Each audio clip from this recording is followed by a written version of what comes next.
लीजिए सुनिए। मुंशी प्रेमचंद की लिखी कथा संग्रह मानसरोवर एक की कहानी ठाकुर का कुआं, मेरी यानी समीर गोस्वामी की आवाज में। जोखू ने लोटा मुंह से लगाया तो पानी में सख्त बदबू आई। गंगी से बोला, ये कैसा पानी है? मारे बास के पिया नहीं जाता। गला सूखा जा रहा है और तू सड़ा पानी पिलाए देती है। गंगी प्रतिदिन शाम पानी भर लिया करती थी। कुआं दूर था, बार बार जाना मुश्किल था। कल वो पानी लाई तो उसमें बू बिल्कुल न थी। आज पानी में बदबू कैसी! लोटा नाक से लगाया तो सचमुच बदबू थी। जरूर कोई जानवर कुएं में गिरकर मर गया होगा। मगर दूसरा पानी आवे कहाँ से? ठाकुर के कुएं पर कौन चढ़ने देगा? दूर से लोग डांट बताएंगे।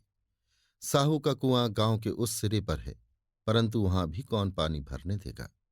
कोई तीसरा कुआं गांव में है नहीं। जोखू कई दिन से बीमार है। कुछ देर तक तो प्यास रोके चुप पड़ा रहा। फिर बोला, अब तो मारे प्यास के रहा नहीं जाता। ला, थोड़ा पानी नाक बंद करके पी लूं। गंगी ने पानी न दिया। खराब पानी से बीमारी बढ़ जाएगी इतना जानती थी, परंतु ये न जानती थी कि पानी को उबाल देने से उसकी खराबी जाती रहती है। बोली, ये पानी कैसे पियोगे? ना जाने कौन जानवर मरा है। कुएं से मैं दूसरा पानी लाए देती हूं। जोखू ने आश्चर्य से उसकी ओर देखा। पानी कहाँ से लाएगी? ठाकुर और साहू के दो कुएं तो हैं, क्या एक लोटा पानी न भरने देंगे? हाथ पांव तुड़वा आएगी और कुछ ना होगा। बैठ चुपके से। ब्रह्म देवता आशीर्वाद देंगे, ठाकुर लाठी मारेंगे, साहू जी एक के पांच लेंगे। गरीबों का दर्द कौन समझता है? हम तो मर भी जाते हैं तो कोई द्वार पर झांकने नहीं आता। कंधा देना तो बड़ी बात है, ऐसे लोग कुएं से पानी भरने देंगे? इन शब्दों में कड़वा सत्य था। गंगी क्या जवाब देती? किंतु उसने वो बदबूदार पानी पीने को न दिया। रात के 9 बजे थे। थके मांदे मजदूर तो सो चुके थे। ठाकुर के दरवाजे पर 10-5 बेफिक्रे जमा थे। मैदानी बहादुरी का तो अब न जमाना रहा है न मौका। कानूनी बहादुरी की बातें हो रही थीं। कितनी होशियारी से ठाकुर ने थानेदार को एक खास मुकदमे में रिश्वत दी और साफ निकल गए। कितनी अक्लमंदी से एक मार्के के मुकदमे की नकल ले आए। नाजिर और मोहतमिम सभी कहते थे नकल नहीं मिल सकती। कोई 50 मांगता, कोई 100। यहां बेपैसे कौड़ी नकल उड़ा दी। काम करने ढंग चाहिए। इसी समय गंगी कुएं से पानी लेने पहुंची। कुप्पी की धुंधली रोशनी कुएं पर आ रही थी। गंगी जगत की आड़ में बैठी मौके का इंतजार करने लगी। इस कुएं का पानी सारा गांव पीता है, किसी के लिए रोका नहीं। सिर्फ ये बदनसीब नहीं भर सकते। गंगी का विद्रोही दिल रिवाजी पाबंदियों और मजबूरियों पर चोटें करने लगा। हम क्यों नीच हैं और ये लोग क्यों ऊंचे हैं? इसलिए कि ये लोग गले में तागा डाल लेते हैं। यहां तो जितने हैं एक से एक छठे हैं। चोरी ये करें, जाल फरेब ये करें, झूठे मुकदमे ये करें। अभी इस ठाकुर ने तो उस दिन बेचारे गड़रिये की भेड़ चुरा ली थी और बाद में मारकर खा गया। इन्हीं पंडित के घर में तो 12 मास जुआ होता है। यही साहू जी तो घी में तेल मिलाकर बेचते हैं। काम करा लेते हैं, मजूरी देते नानी मरती है। किस किस बात में है हमसे ऊंचे? हाँ, मुंह से हमसे ऊंचे हैं। हम गली गली चिल्लाते नहीं कि हम ऊंचे हैं, हम ऊंचे। कभी गांव में आ जाती हूं तो रस भरी आंख से देखने लगते हैं, जैसे सबकी छाती पर सांप लौटने लगता है। परंतु घमंड ये कि हम ऊंचे हैं। कुएं पर किसी के आने की आहट हुई। गंगी की छाती धक धक करने लगी। कहीं देख लें तो गजब हो जाए। एक लात भी तो नीचे न पड़े। उसने घड़ा और रस्सी उठा ली और झुककर चलती हुई एक वृक्ष के अंधेरे साए में जा खड़ी हुई।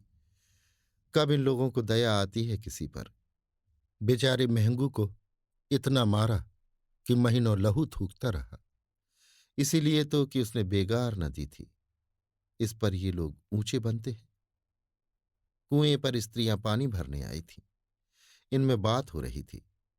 खाना खाने चले और हुक्म हुआ कि ताज़ा पानी भर लाओ। घड़े के लिए पैसे नहीं हैं। हम लोगों को आराम से बैठे देखकर जैसे मर्दों को जलन होती है।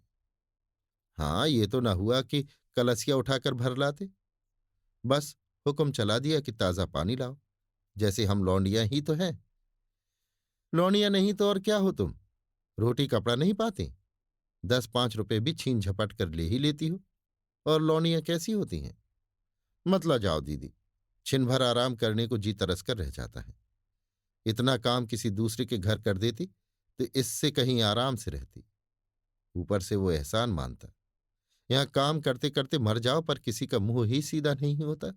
दोनों पानी भरकर चली गईं तो गंगी वृक्ष की छाया से निकली और कुएं की जगत के पास आई। बेफिक्रे चले गए थे। ठाकुर भी दरवाजा बंद कर आंगन में सोने जा रहे थे। गंगी ने क्षणिक सुख की सांस ली। किसी तरह मैदान तो साफ हुआ। अमृत चुरा लाने के लिए जो राजकुमार किसी जमाने में गया था, वो भी शायद इतनी सावधानी के साथ और समझ बूझ कर न गया हो। गंगी दबे पांव कुएं की जगत पर चढ़ी। विजय का ऐसा अनुभव उसे पहले कभी न हुआ था। उसने रस्सी का फंदा घड़े में डाला। दाएं बाएं चौकन्नी दृष्टि से देखा, जैसे कोई सिपाही रात को शत्रु के किले में सुराख कर रहा हो। अगर इस समय वो पकड़ ली गई तो फिर उसके लिए माफी या रियायत की रत्ती भर उम्मीद नहीं। अंत में देवताओं को याद करके उसने कलेजा मजबूत किया और घड़ा कुएं में डाल दिया। घड़े ने पानी में गोता लगाया। बहुत ही आहिस्ता, जरा भी आवाज न हुई। गंगी ने 2-4 हाथ जल्दी जल्दी मारे। घड़ा कुएं के मुंह तक आ पहुंचा। कोई बड़ा शहजोर पहलवान भी इतनी तेजी से न खींच सकता था। गंगी झुकी कि घड़े को पकड़कर जगत पर रखे कि एकाएक ठाकुर साहब का दरवाजा खुल गया। शेर का मुंह इससे अधिक भयानक न होगा। गंगी के हाथ से रस्सी छूट गई। रस्सी के साथ घड़ा धड़ाम से पानी में गिरा और कई क्षण तक पानी में हिलकोरे की आवाजें सुनाई देती रहीं। ठाकुर कौन है पुकारते हुए कुएं की तरफ आ रहे थे और गंगी जगत से कूद कर भागी जा रही थी। घर पहुंचकर देखा कि जोखू लोटा मुंह से लगाए वही मैला गंदा पानी पी रहा है।